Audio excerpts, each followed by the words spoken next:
everybody. Friday night. It's Shed. Hello, Martin Og.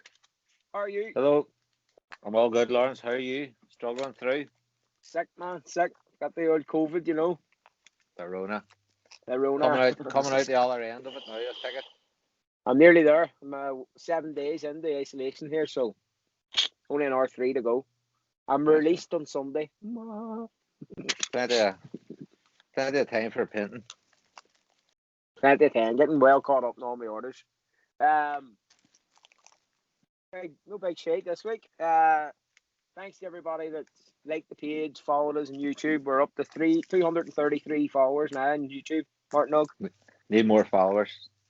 I don't know what are these boys watching? I don't know. What are They're they not watching. What are they watching? Are they watching that other table football show?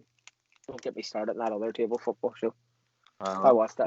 They're certainly not watching that fucking shit with the four boys. No, sitting talking about football outfits and fucking balls. balls. Balls we are. Talking balls. Thank our sponsor, Toffee Art, as usual. Thanks very much. This is his 4th week of sponsoring the show. So I think next week there's no fantasy football next week, so it'll be a short show, and we'll give him another week of sponsorship. So he's another week to go. Check him out on Twitter as usual. This is Fantasy Week 8. This is the show. Is the 9th week of the show. We have a special guest this week. We have our beers. We have what's in your box, and we have match highlights with you and our special guest, Painter's Corner, real hit Painter's Corner, and Ruby. So let's get fired into it. Fantasy football.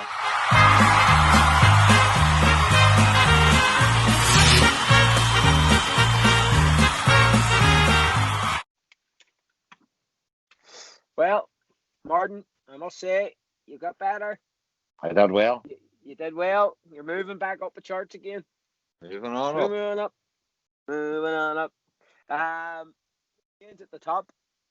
Dynamite still hangs on to the top place. He only got 45 points this week, but he's on 504 in total. I got 60 odd. You got 63. Trevenage is still second.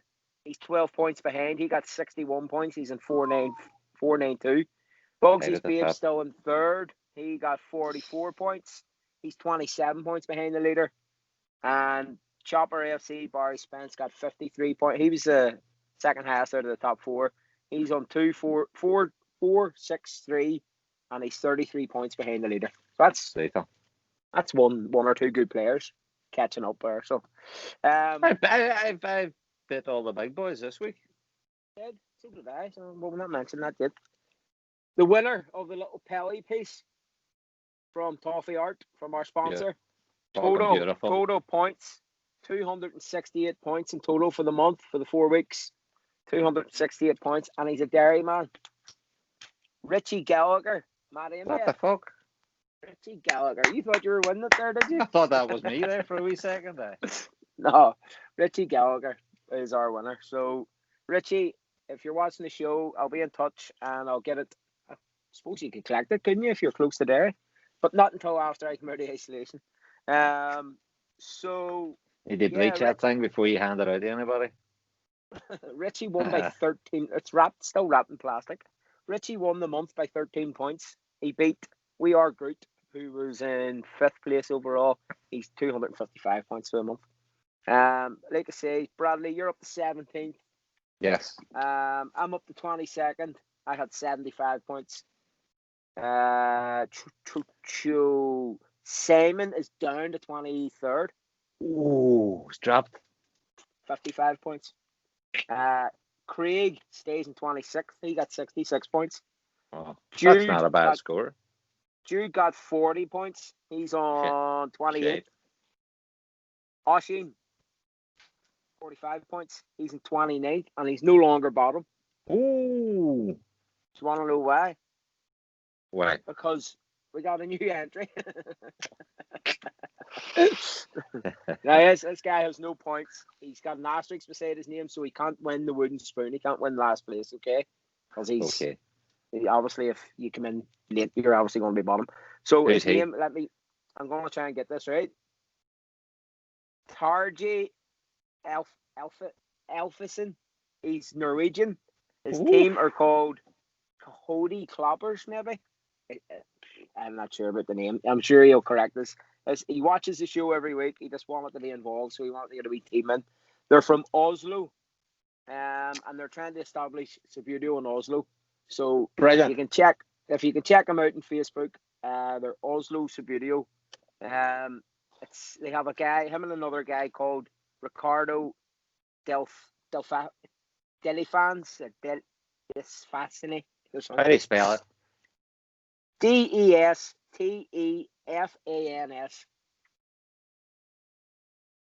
Norway, anyway. Up in Norwegians. Norway. The Norwegians are watching us every week. So we'll put a wee link to them on the Derry City page. We'll put a wee link on the link down here too. Ricardo is keen to come on the show and promote Norwegian Subbuteo, so we're going to get him on one week. Brilliant. 100%. Forgot to mention the highest weekly point score this week was Cooley Rovers, Kieran Condon with 81 points. And close behind him, the biggest mover of the week was Finicky Reds. He got 78 points and he's up to 9th. That's a who bit me, knocked me out of the cup. Knocked you out of the cup. Good. That's why he's getting an hour mention. So, here, that's it for fantasy football. No fantasy football now for a couple of weeks. Why is that? International break. Our special guest. He is a legend, an absolute legend of the game. Everybody, it's Tom Burns. Evening, guys. Thank you. How's it going, Tom? Not too bad. Still think you've got me too high up your list of the world's greatest players, but it's just a matter of opinion. Yeah. The list rests on your shoulders, Tom. A true legend, as I introduced you. An absolute legend of the game and a gentleman of the game. I'll take the second part, but legend, pushing it a bit. Legend, man. Have you a wee beer with you tonight, Tom? Drink, 1, 2, 3, 4.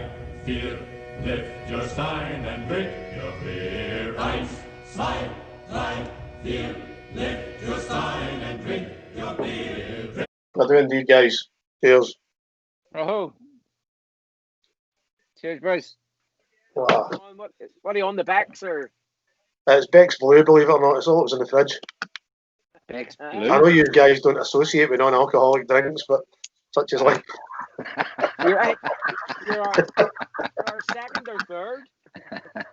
You're the second or third person not to have a beer. We've had a Coke drinker and we've had a tea drinker. So no, it is beer.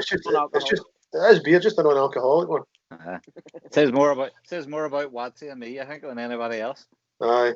Well, a pub actually gave me it because I was the only one that ever drank it. So they gave me 2 cases of it during lockdown because it was due to go out of date.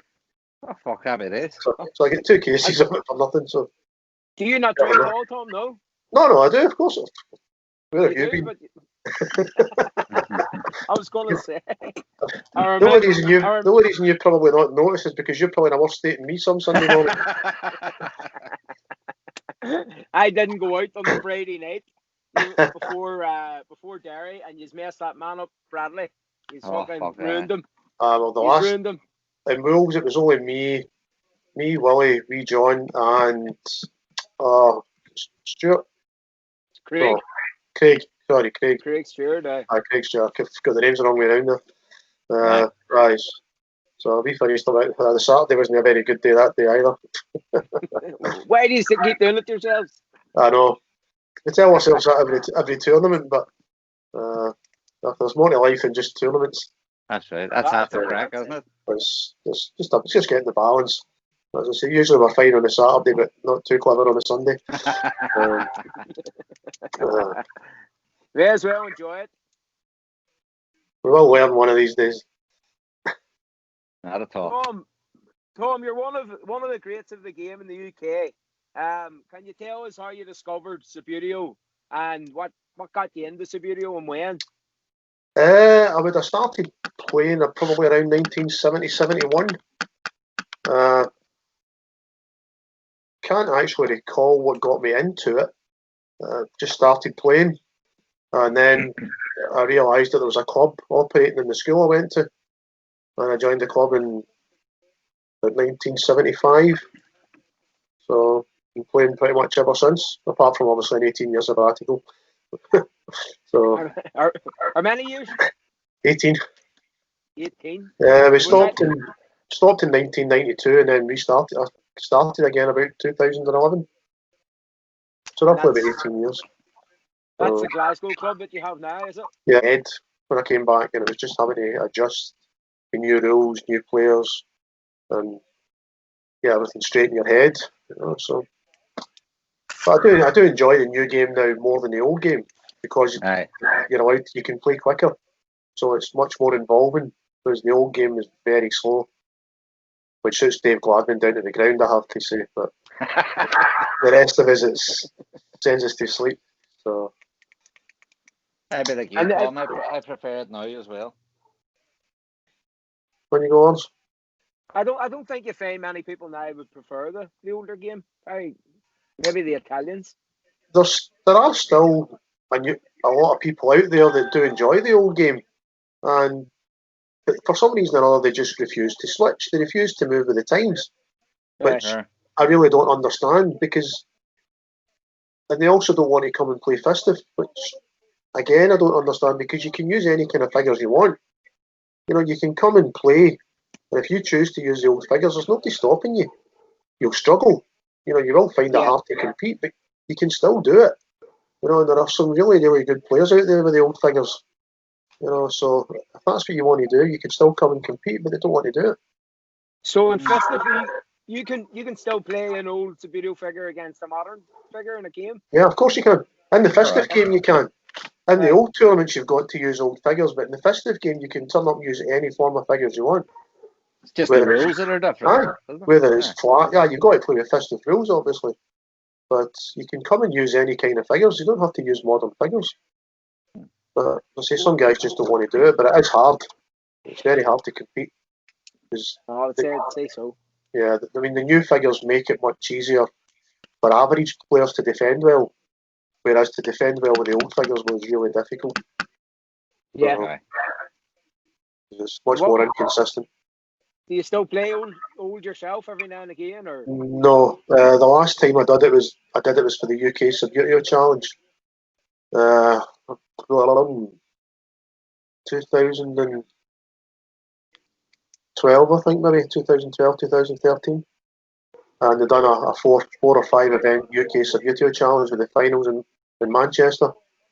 But I was on holiday when they done the one in Glasgow, so I went down to the Leeds event, and I got to the final of the Leeds event against Richard Stock.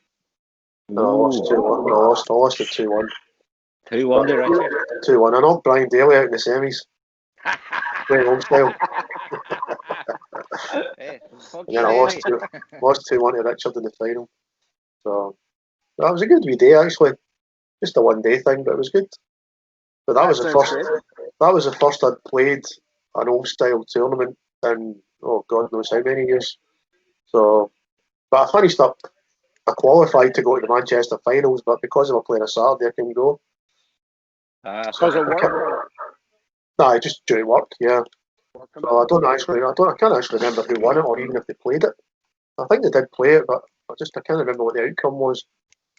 But because they took the top two from each of the 4 events to do an 8-man tournament in the is it the Sports Museum or something in Manchester? I know it's got a name, I can't remember offhand. Not sure. I'm sure Richard will tell you. Or Brian might know as well. Speaking about tournaments, obviously you're one of the main men behind the Glasgow Grand Prix, along with all your teammates, obviously, who helped you put it together. Can you tell us what it's like from your end? Like, I know we've run a tournament with like 12 or 16 players, but on the scale of the Glasgow GP, what's it like to run and organise? Must be a head nightmare. Nightmare. you find out just how childish some adults can be. Bradley. present company excluded.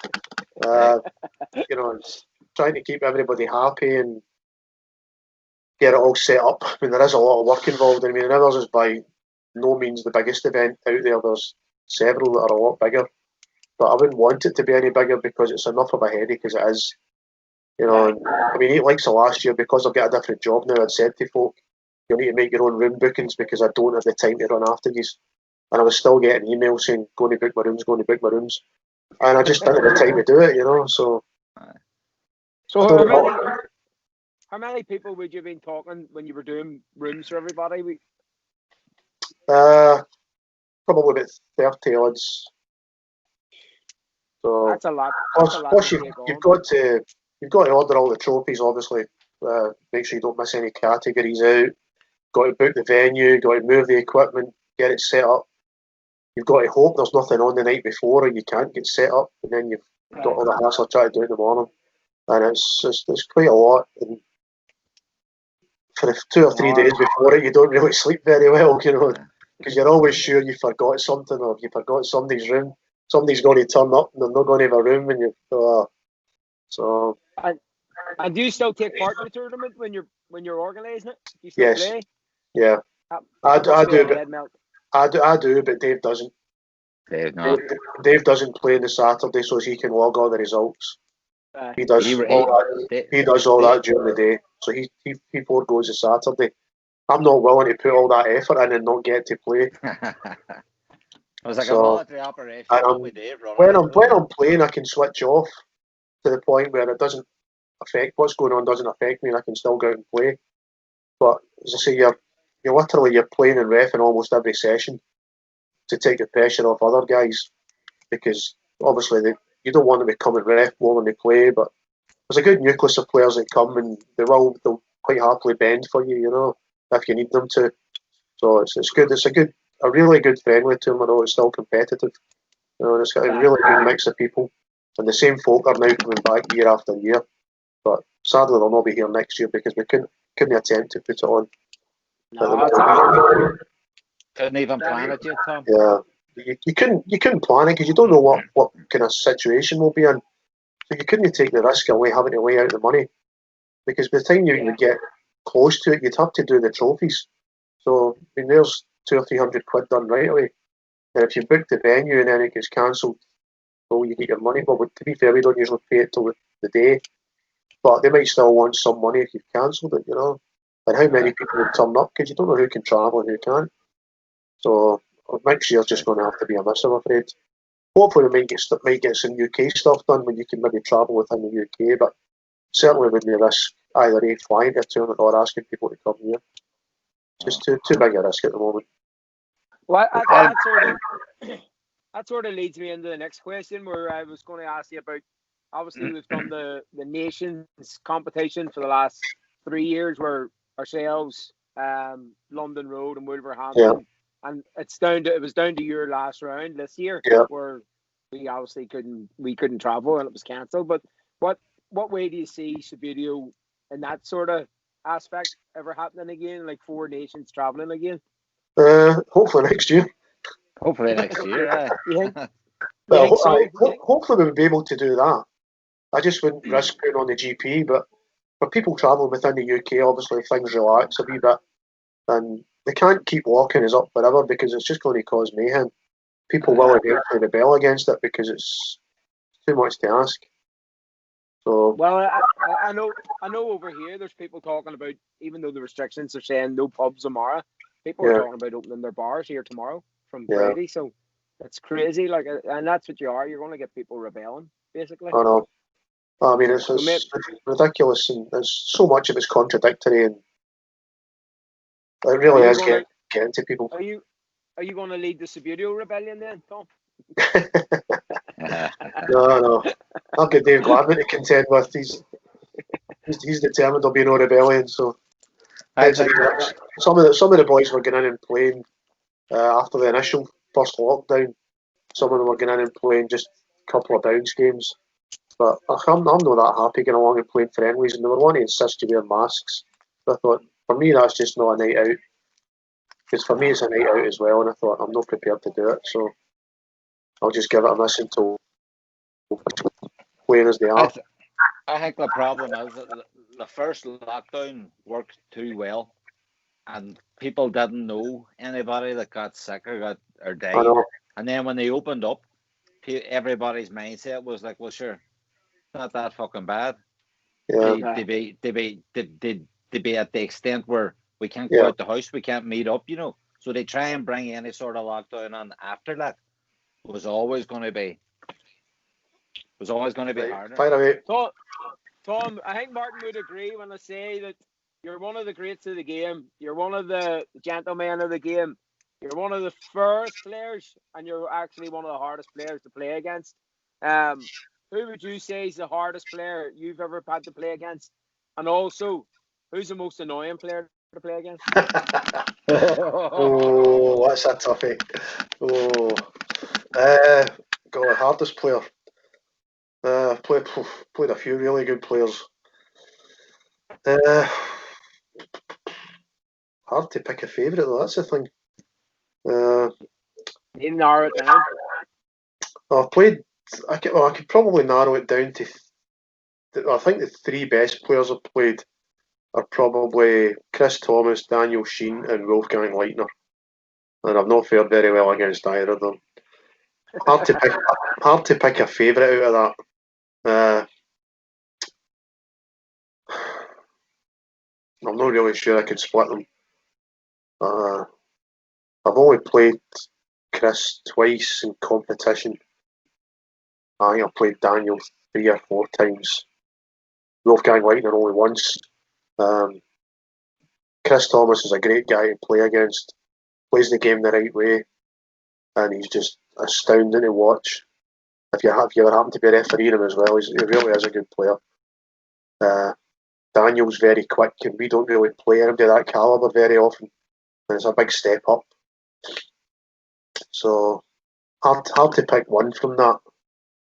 You have a few there anyway. Well, those are probably the top 3 that I've played. But I tell you, I actually played John Field last year. Never done very well against him either. He's the Welsh boy, is he? John Field, no, he's from Gibraltar. Oh yes, right.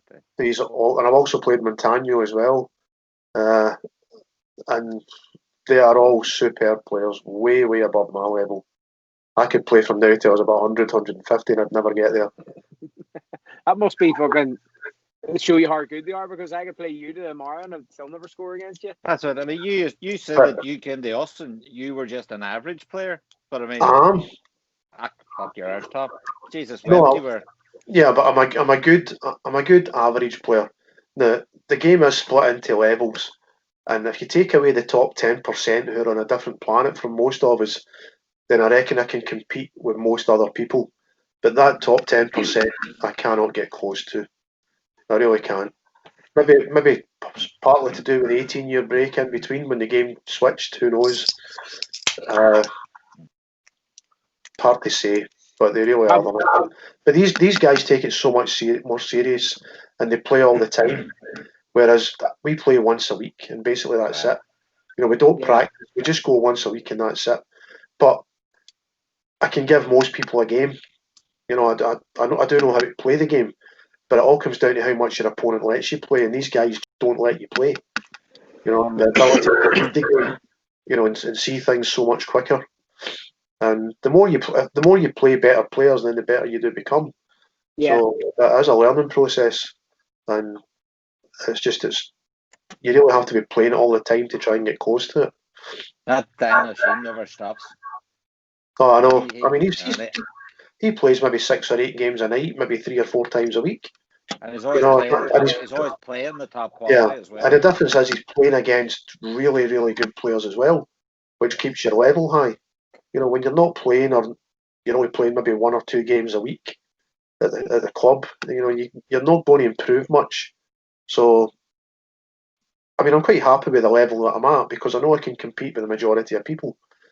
But as I say, I go to tournaments because I like to try and play the best that's out there, just to see how I can cope or whatever.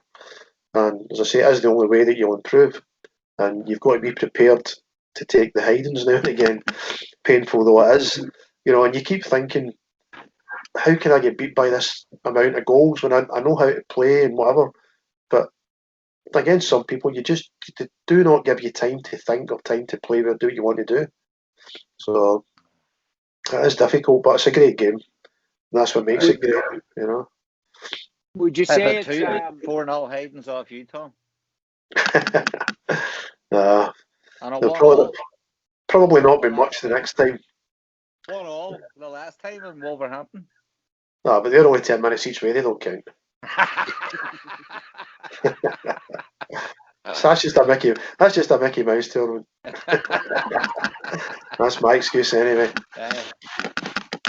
So who's the most annoying player? I think my good friend and compatriot Billy Fleming might get that honour. Really?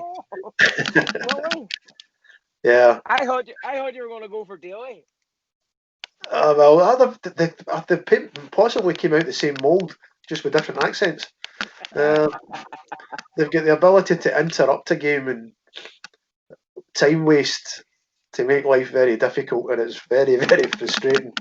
And it's also not legal some of the times, but it's hard to get a referee to pull them for it. But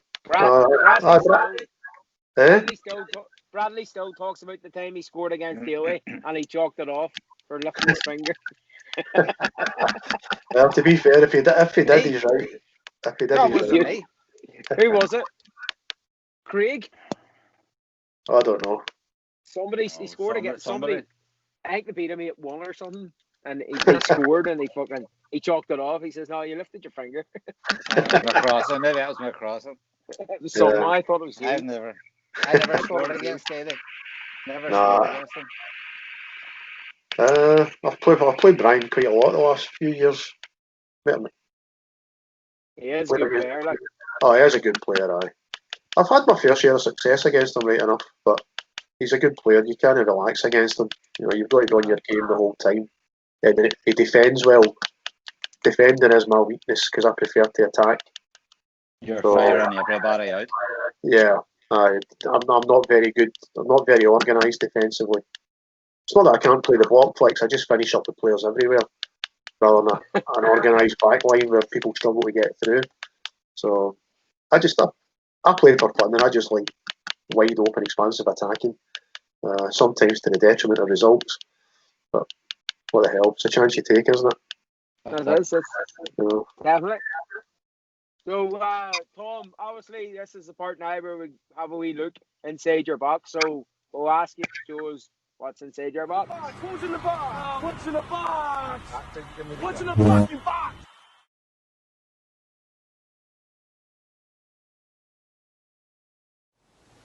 So, what's in my box? This is my competition travelling box. Stickers in the front of it. Rome Dairy sticker. Glasgow. London Road Sister Club. Wolverhampton. Great friends of the club. Sporting Club. 18. Not defunct, but not here. Our newest Subbuteo pals. Subbuteo St. Pauli from Hamburg, Germany. What's the Subbuteo word? Liverpool Table Soccer Club, run by the legend, Brian Daly. We've got our Minties Legends, Georgie Best from Gareth, a flip for kicks. Subbuteo sticker in the back.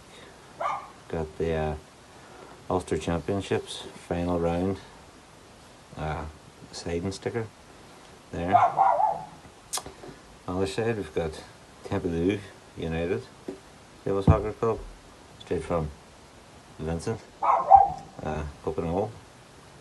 Got a sticker from the Gibraltar Table Football Association from the World Cup 2018, and a Northern Ireland Subbuteo Association sticker, and a Republic of Ireland Subbuteo Association sticker. Harrowhawks English team. So, inside the box, I've got a few stickers and badges from 1986, I believe. Belgian Subbuteo from Vincent. We've got a Punk Badges Undertones sticker. We've got two Watsy designed and my Subbuteo produced stickers, the Ryan McBride and the Derry Pelly himself. Some stickers. We've got my polishing cloth, which a wee bit of pre-polished chamois there. Polishing cloth looks bogging, but it's the only cloth I would use. And inside, the two playing teams, we've got Derry City home and Derry City away. Got my Subbuteo timer, got my training ball, I've got Derry City Table Football Club ball, again produced by my Subbuteo. Also down here I've got 3 match balls, one from the 2019 All-Ireland Championship and the Derry Open 2018 and Ulster Championships final round. Now, my keeper, due to the size of the box, has to be constructed. This is my own handle that I've made, which balances perfectly on the pitch, so your keeper doesn't fall over. And he just screws in, like so, and ready to rock and roll. And that's what's in my box. Real quick. You know what was Tom's box? Cracking box has always been round the world many a time.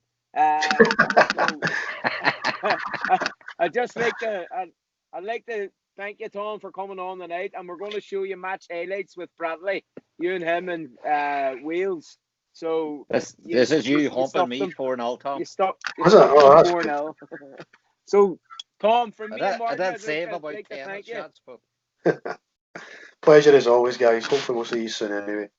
well, surely, Tom. And We'll see you next year. Busy schedule. Thank you. Yeah. Right, no bother. Right, guys. All right, Tom. See you later. Cheers. Tom, Right, bye-bye. Bye. Tom, you're a good man. Thank you. Right, see you later. Ta-ra. All right, See you Tom. later, mate. Bye. Good luck in the match. Right, cheers.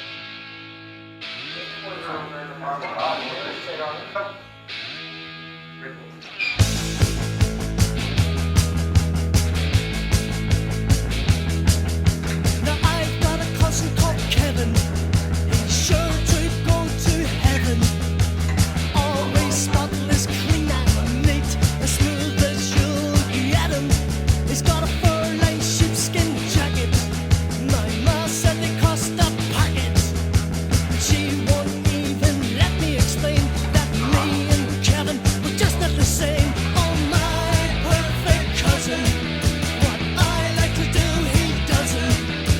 He's his family's pride and joy, his mother's little golden boy.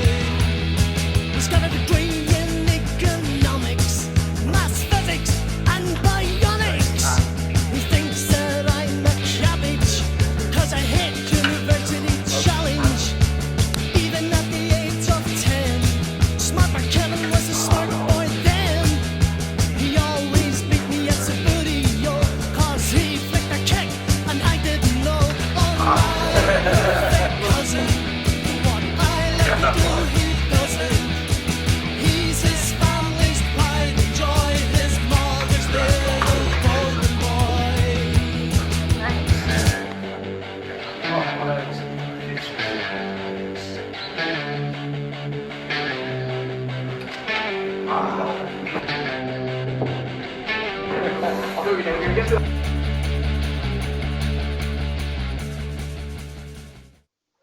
Thank you, Tom. Fantastic, as always. Absolute star. Not sure about the quality of the video, how clear he was, but he was there. He was there. Tom, one And of the absolute greats, one of the nicest people I've ever met. Nice person to play. Nice person. One of the best Absolute nice Subbuteo person to players play. I've ever played. Great attitude, lovely fella. Fantastic. So this week, Painter's Corner. When are you doing an intro for Painter's Corner? Next week. Hurry up. It's the most popular part of the show. Snap. It is. Right. So last week we done kit for the Japan goalkeeper kit. So put it on Twitter the other day. We had 11 votes on it. There was me, Cowerfield, Subbuteo Legends. There was 11 votes. And who do you think won? Subbuteo Legends. Nah. Colorfield. Nah. Yeah, the other boy. Yes, I won. You won. I won. Facts. From the old Fanfare. competition. Count my own votes. Donald Trump. Jimmy- Donald Trump Jimmy- had a fucking field day with you. Enough politics in this show tonight. First time I've ever won it. So I got 7 of the 11 votes. Congratulations, well deserved. Thank you. So You're the second best Subbuteo painter going. Who's first? Tim Westwood. He's a DJ, not Tim Westwood. It's Callum. Callum, Yeah, Callum man. what? This week, well, what happened was I forgot to put it on last week. You were keeping me fucking occupied. And last week's we should have been put on. It's the Bruised Banana Kit by Arsenal. So I'm letting it roll over to next week. So we've no entries this week. We'll let it roll to next week, right? You getting involved? What's it look like? Is it hard? It's yellow with like bruises. It looks like a bruised banana. Nah. I see. Nah, probably not. I haven't got a good brush. Of a shitty brush. Well, no, what, sure. I told you where to buy them. I So, don't know. Painter's Corner, somebody doing good work around Twitter is Subbuteo Galactica. He's done a fancy Glen Hoddle, 1986. Lovely long hair and all on him. And then he's done a collection of players with wonderfully long, beautiful hair. So he's using a lot of putty. Lovely. He has done, let me see, Ayala from Atletico Madrid. Right there. He has done Frank McElvenney and Celtic legend, but he's done him in the West Ham kit. Ian Rush of Liverpool. Ricky Villa. You know Ricky Villa? No? No. And then he's done Johan Cruyff. You know Johan Cruyff. Yes, I've got a picture of him up in the I the have him shed there here. as well. There he is there as well. Oh, aye. Covered by the little hat. That's Minty's legend. Bentley's legend. And then our Derry City table football crest. Magic. And then I've finished QPR 2012 to go with a Man City team that I've done from 2012, where they finished Lovely. the last game. They finished the last game of the season together, and Joey Barton went and fucked up everything and got sent off and won Man City the league. What happened Yeah. to the no cursing? Fuck that. With Joey Barton and we shite. So Joey Barton used to play for Man City. Man City were getting beat by QPR. Joey Barton gets himself sent off. Man City win, and Man City win the league. Aguero! That whole Aguero thing. That the boy that bites people? No, that's Suarez. Yeah, wanker. And then I showed you these earlier. That's them before they get mounted on their bases. I've done a wee team for Barry Spence. Our Barry Spence, Chopper AFC. Up a bass. And they've got BMX sponsor on their shirt. Because BMX and Barry, Chopper AFC. Anyway, Lovely. racing you. You want to introduce the next bit? The one, the only, world number one and only. Ruby.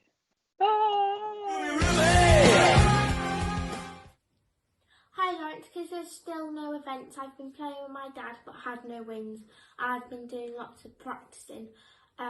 Because there's no events, of course, I'd like to tell you why I like to play Subbuteo. I like playing it because I meet so many new people and so many new friends, but also the tactical side of the game, how it's so interesting to think and figure out how you have to play to win the games, and that's what I want to do to get to the World Cup. Thanks for watching. Our Rub's a star. Well done, Rubes. Keep at it, and hopefully this lockdown will be over very soon, and you'll be back to playing competitions and getting ready for the World Cup. They actually have a competition coming up in the soon. Is it the 17th? Something? No, I'm a liar. It was. Are you liar? But I'm not a liar. I'm mistaken. There was just a wee post on Facebook about London Road's first ever tournament, which I think was today, 4 years ago. So they're not having a competition. It's a Nah. memory. That's a memory. Right. My mistake. I apologize. You could get people in trouble. What that sort of stuff there.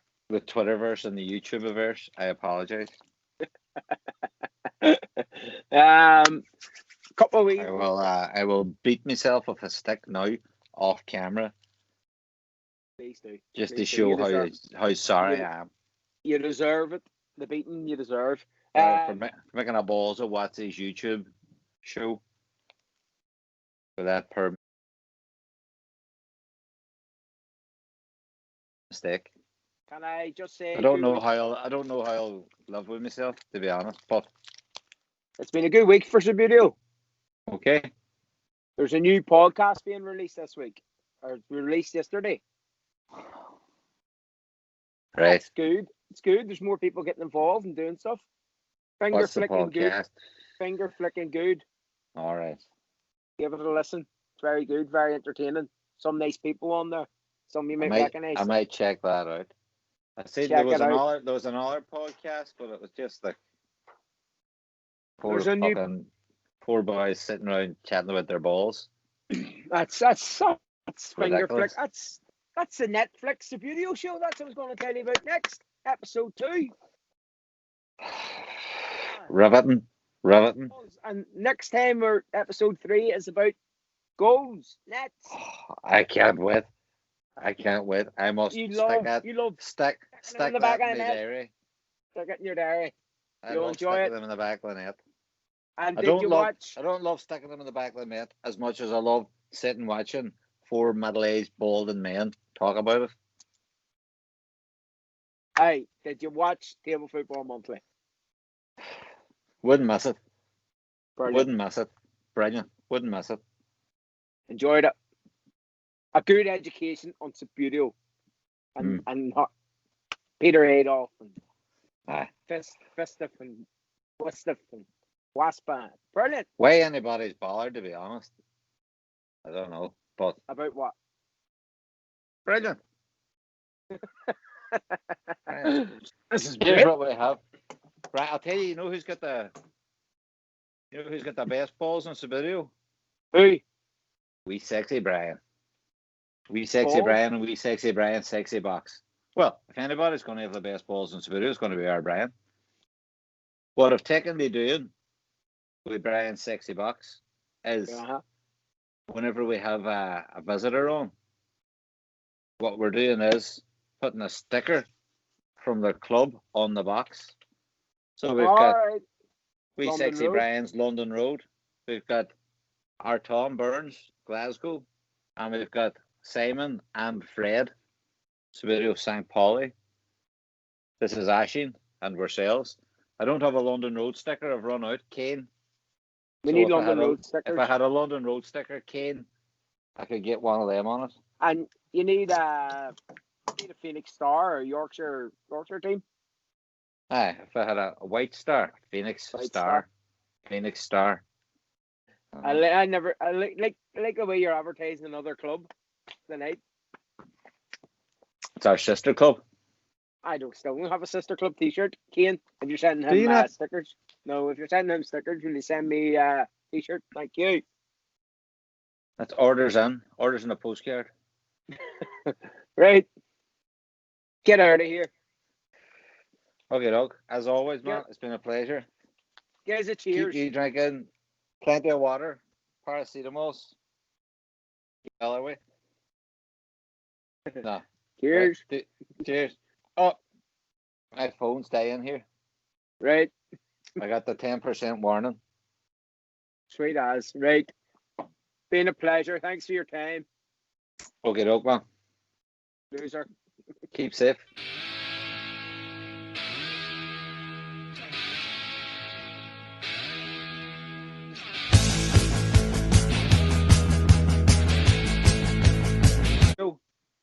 Go on. Because I'm all about the Subbuteo references. There you go. I See, you want- keep lists, so I can always refer to it whenever I come across a team, and I want to know what reference and what other teams they were. Yeah. You know, because I love that shit. Sure